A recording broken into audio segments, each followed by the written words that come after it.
ജിതിൻ്റെ മറുപടി നൽകാം. ഇപ്പോൾ സമഗ്ര ശിക്ഷയ്ക്കുള്ള ഫണ്ട് നൽകില്ല, അത് PM ശ്രീ ഒപ്പിട്ടാലേ നൽകുകയുള്ളൂ എന്ന തീരുമാനമാണോ കേന്ദ്ര സർക്കാർ എടുത്തിരിക്കുന്നത്? അതിനാദ്യം മറുപടി നൽകണം. മറ്റൊന്ന്, നിങ്ങൾക്ക് ഇവിടെ ഇപ്പോൾ സംസ്ഥാന സർക്കാർ എടുത്ത നിലപാടിന് പിന്നിൽ ഞങ്ങളാണ് എന്ന ക്രെഡിറ്റുമായി ഇപ്പോൾ കെ സുരേന്ദ്രൻ വരുന്നുണ്ട്. ആ ക്രെഡിറ്റിലും ഒരു തർക്കം നിൽക്കുന്നുണ്ടെന്ന ചോദ്യം കൂടിയുണ്ട്. ആദ്യം ഇപ്പോൾ CPI പ്രതിനിധിക്കുള്ള മറുപടി. അദ്ദേഹത്തിന് വിശദമായി മറുപടി കൊടുക്കാൻ എനിക്ക് സമയം തരണമെന്ന് ഞാൻ താങ്കളോട് അഭ്യർത്ഥിക്കാൻ ഈ അവസരം വിനിയോഗിക്കുകയാണ്. ആദ്യം തന്നെ നോക്കൂ, ഈ SSK ആയാലും ഇവർ ഇംപ്ലിമെന്റ് ചെയ്ത് പാതി വഴിയിൽ നിർത്തിയിരിക്കുന്ന NSQF ആയാലും ഇതെല്ലാം ഒരു പൊതുവായ വിദ്യാഭ്യാസ നയത്തിന്റെ മാറ്റത്തിന്റെ കാതലായിട്ടുള്ള കാര്യങ്ങൾ മാത്രമാണ്. ഇതെല്ലാം പരസ്പര പൂരകങ്ങളായിട്ടുള്ള ഘടകങ്ങളാണ്, അല്ലാതെ ഇതൊന്നും വേറെ വേറെ കാര്യങ്ങളല്ല. SSKയുടെ ഫണ്ട് വേണ്ട എന്നാണ് ഇവർ വെച്ചതാണ്, അല്ലാതെ ആരും കൊടുക്കാഞ്ഞതല്ല. ഈ പറഞ്ഞ മാറ്റങ്ങളൊന്നും ഉൾക്കൊള്ളാൻ ഞങ്ങൾ തയ്യാറല്ല. NEP ഇവർ ആദ്യം മുതൽ എതിർത്ത് എന്താണ്? ഹിന്ദി നിർബന്ധമാക്കുന്നത്. ഇതായിരുന്നു ഇവരുടെ വാദം. ഞാൻ വേണമെങ്കിൽ അങ്ങേക്ക് ഇതിലെ ആധികാരിക നൽകുന്ന ധാരാളം പ്രസ് മീറ്റുകളുടെ ക്ലിപ്പിംഗ്സുകൾ അങ്ങേക്ക് ഞാൻ ഇട്ടുതരാം. ഇവരുടെ ആധികാരിക വാദം ഹിന്ദി നിർബന്ധമാക്കും, അതല്ലാതെ തെളിഞ്ഞില്ലേ? ഇങ്ങനെ ഓരോ കാര്യങ്ങളെ ഇവർ എതിർത്തുകൊണ്ടിരിക്കുകയാണ്. ഇപ്പോൾ ശ്രീ ജയകൃഷ്ണൻ പറഞ്ഞതിനകത്തൊരു വലിയ പോയിന്റ് വന്നിട്ടുണ്ട്. ആ പോയിന്റ് എന്ന് പറഞ്ഞു കഴിഞ്ഞാൽ യൂട്ടിലൈസേഷൻ സർട്ടിഫിക്കറ്റ് കൊടുക്കേണ്ടി വരും. പണം ചെലവാക്കുന്നവർക്ക് സർട്ടിഫിക്കറ്റ് കൊടുക്കേണ്ടി വരും.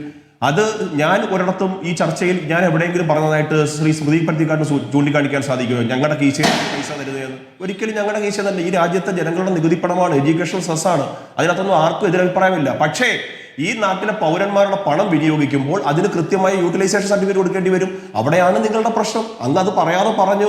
ഇവിടെ ഈ കേന്ദ്ര ഗവൺമെന്റിനെ അല്ലെങ്കിൽ കേന്ദ്ര പ്രധാനമന്ത്രിയെയും കേന്ദ്രമന്ത്രിമാരെയും കാണാൻ പോകുന്ന നമ്മളുടെ സംസ്ഥാന സർക്കാർ എപ്പോഴും ആവശ്യപ്പെടുന്ന ഒരു കാര്യമുണ്ട്. ഞങ്ങളുടെ കടമെടുപ്പ് പരിധി ഉയർത്തണം, അല്ലെങ്കിൽ ഞങ്ങൾക്ക് ഫിനാൻഷ്യൽ എയ്ഡ് വേണം. ഇതാണ് ഇവരുടെ ആവശ്യം. അല്ലാതെ ഏതെങ്കിലും ഒരു പ്രൊജക്ട് വെച്ചിട്ട് ഒരു DPR സമർപ്പിച്ചിട്ട് ആ പ്രൊജക്ട് ഞങ്ങൾ ഇവിടെ ഇംപ്ലിമെന്റ് ചെയ്യാൻ ഉദ്ദേശിക്കുന്നു, ഇതിന് 1000 കോടി രൂപയുടെ ധനസഹായം ആവശ്യമുണ്ട്, ഇങ്ങനെ പോകുന്നത് നമ്മൾ കണ്ടിട്ടുണ്ടോ? ഒരിക്കലും ഇല്ല. ഇവർ എപ്പോഴും ആവർത്തിച്ച് ആവശ്യപ്പെടുന്നത് ഫിനാൻഷ്യൽ എയ്ഡിനെ പറ്റിയിട്ടാണ്. സാമ്പത്തിക സഹായം വേണം, അല്ലെങ്കിൽ കടമെടുപ്പ് പരിധി ഉയർത്തണം. ഇതാവുമ്പോഴുള്ള ഗുണം എന്താണ്? എങ്ങനെയും ചെലവഴിക്കാം, ദൂർത്തടിക്കാം, അഴിമതി നടത്താം, പല മാർഗങ്ങൾ അതിനകത്തുണ്ട്. പക്ഷേ PM ശ്രീ പദ്ധതിയിൽ സ്കൂളുകൾക്ക് നേരിട്ട് പൈസ ചെലവഴിക്കുന്ന സമയത്ത് ഇതിന്റെ യൂട്ടിലൈസേഷൻ സർട്ടിഫിക്കറ്റ് കൊടുക്കേണ്ടി വരും. അങ്ങ് കരുതുന്ന പോലെ 20 ലക്ഷം രൂപയുടെ പ്രശ്നമല്ല. ഒരു സ്കൂളിന് 1,10,00,000 രൂപ വീതം നമ്മുടെ നാട്ടിൽ 182 ബ്ലോക്ക് പഞ്ചായത്തുകൾ ഉണ്ടെങ്കിൽ ശ്രീ ജയകൃഷ്ണൻ പറഞ്ഞ വാദം എടുത്തു.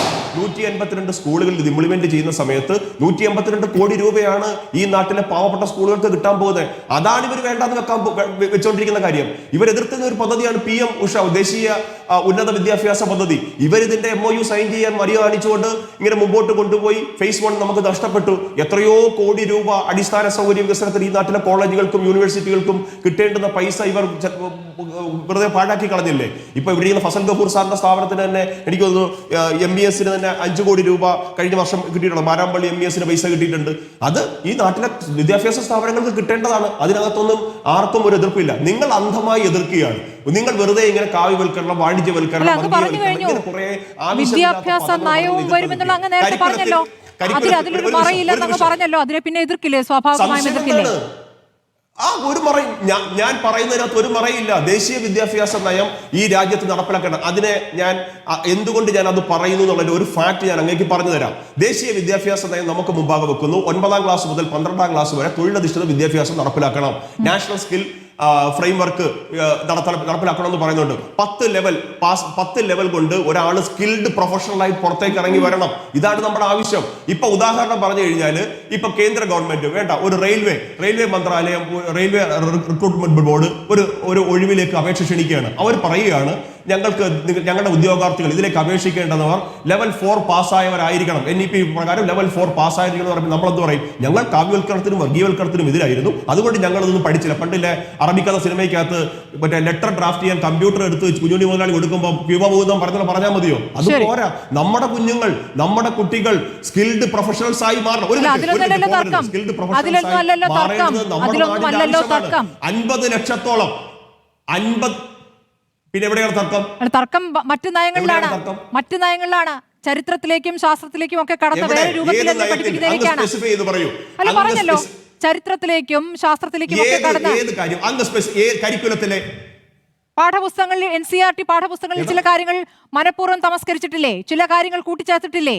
NCERT പാഠപുസ്തകത്തില് അല്ലല്ല, ഞാൻ NCERT പാഠപുസ്തകത്തിൽ ഒരു കുഴപ്പവുമില്ലെന്ന് എന്തായാലും ഫസൽ ഗഫൂർ BJP കാരനല്ലോ, അദ്ദേഹം ഇവിടെ ഇരിപ്പുണ്ടല്ലോ. ഡോക്ടർ ഫസൽ ഗഫൂർ NCERT പാഠപുസ്തകത്തിൽ വലിയ കാതലായ മാറ്റങ്ങളൊന്നും വന്നിട്ടില്ല എന്ന് പറഞ്ഞത് അങ്ങയുടെ ചർച്ചയിലാണ്. അപ്പൊ ഇവരുടെ വിഷയം ഇതൊന്നും അല്ല സ്മൃതി.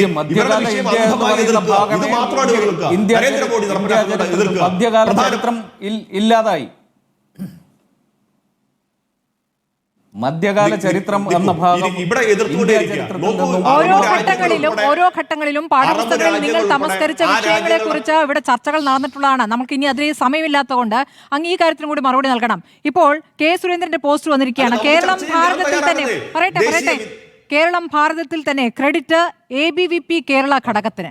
അപ്പോൾ സംസ്ഥാന BJP ഘടകത്തിന് മുൻപേ ഇവിടെ BJP ഘടകത്തിന് മുൻപേ ABVP പിടിക്കുകയാണ്. ABVPയുടെ ക്രെഡിറ്റ് ആണ് ഈ പദ്ധതിക്ക് സർക്കാർ ഒപ്പിടാൻ തീരുമാനിച്ചതിന് പിന്നിൽ ABVP ആണ് എന്ന് പറയുകയാണ്.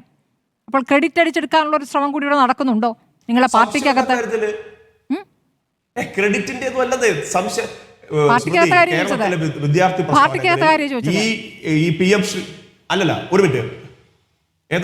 പാർട്ടിക്കകത്തെ കാര്യമാണ് ചോദിച്ചത്. നിങ്ങളുടെ പാർട്ടി കേരളത്തിലെ ABVP ഞങ്ങളുടെ സഹോദര സ്ഥാപനമല്ലേ? കേരളത്തിലെ വിദ്യാഭ്യാസ പ്രസ്ഥാനങ്ങളിൽ, വിദ്യാർത്ഥി പ്രസ്ഥാനങ്ങളിൽ ഈ PM ശ്രീ ഇംപ്ലിമെന്റ് ചെയ്യണമെന്ന് ആവശ്യപ്പെട്ട് തെരുവിൽ അടികൊണ്ടത് ABVP പ്രവർത്തകർ മാത്രമാണ്. മൃഗീയമായ ലാത്തി ചാർജ് നേരിട്ടത് ABVP പ്രവർത്തകർ മാത്രമാണ്.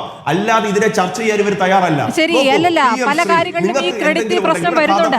കഴിഞ്ഞ ദിവസം അങ്ങൊന്ന് കേൾക്കൂ. കഴിഞ്ഞ ദിവസം നെടുമ്പാശ്ശേരി വിമാനത്താവളത്തിനടുത്ത് റെയിൽവേ സ്റ്റോപ്പ് അനുവദിച്ചു എന്നുള്ള വാർത്ത വന്നപ്പോൾ അത് അശ്വിനി വൈഷ്ണവിനോട് ഞാൻ പറഞ്ഞ് നടപ്പാക്കിയതാണെന്ന് ജോർജ് കുര്യൻ ഒരു പോസ്റ്റ് ഇടുകയാണ്. തൊട്ട് പിന്നാലെ സംസ്ഥാന BJPയുടെ പോസ്റ്റ് ഇടുകയാണ്. ഞങ്ങൾ ആവശ്യപ്പെട്ട പ്രകാരം ഇതാ അശ്വിനി വൈഷ്ണവ് കാര്യങ്ങൾ കേട്ടിരിക്കുന്നു. ഇങ്ങനെ പലതരത്തിൽ പ്രതികരണങ്ങൾ BJP സംസ്ഥാന ഘടകത്തിൽ നിന്ന്, സംസ്ഥാനത്തെ നേതാക്കളിൽ നിന്ന് വരികയാണ്. അപ്പോൾ ഈ ക്രെഡിറ്റ് തർക്കം നിങ്ങളുടെ നേതാക്കൾക്കിടയിലാണോ എന്നൊരു സംശയമുണ്ട്. അതുകൊണ്ട് ചോദിച്ചതാണ്. ഒരിക്കലുമല്ല. ശ്രീ ജോർജ് കുര്യൻ കേരള BJPയുടെ ഭാഗമല്ലേ? അങ്ങ് വെറുതെ ഈ കുഞ്ഞുങ്ങളെ പോലെ ചിന്തിക്കല്ലേ. കേരള BJPയുടെ ഭാഗമാണ്. ഞങ്ങളുടെ മന്ത്രിയാണ് ജോർജ് കുര്യൻ. അദ്ദേഹത്തിന്റെ ഇടപെടൽ ഇതിനകത്ത് ഉണ്ടായിട്ടുണ്ട്.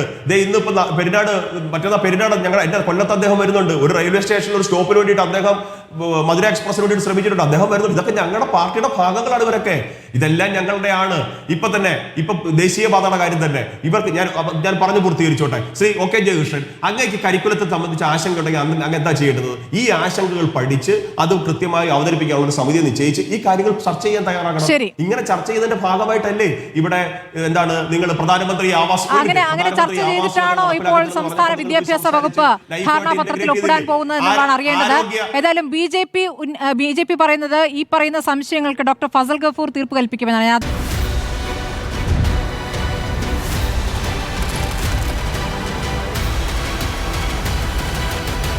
ഡിബേറ്റ് വിത്ത് സ്മൃതി പരുത്തിക്കാട്.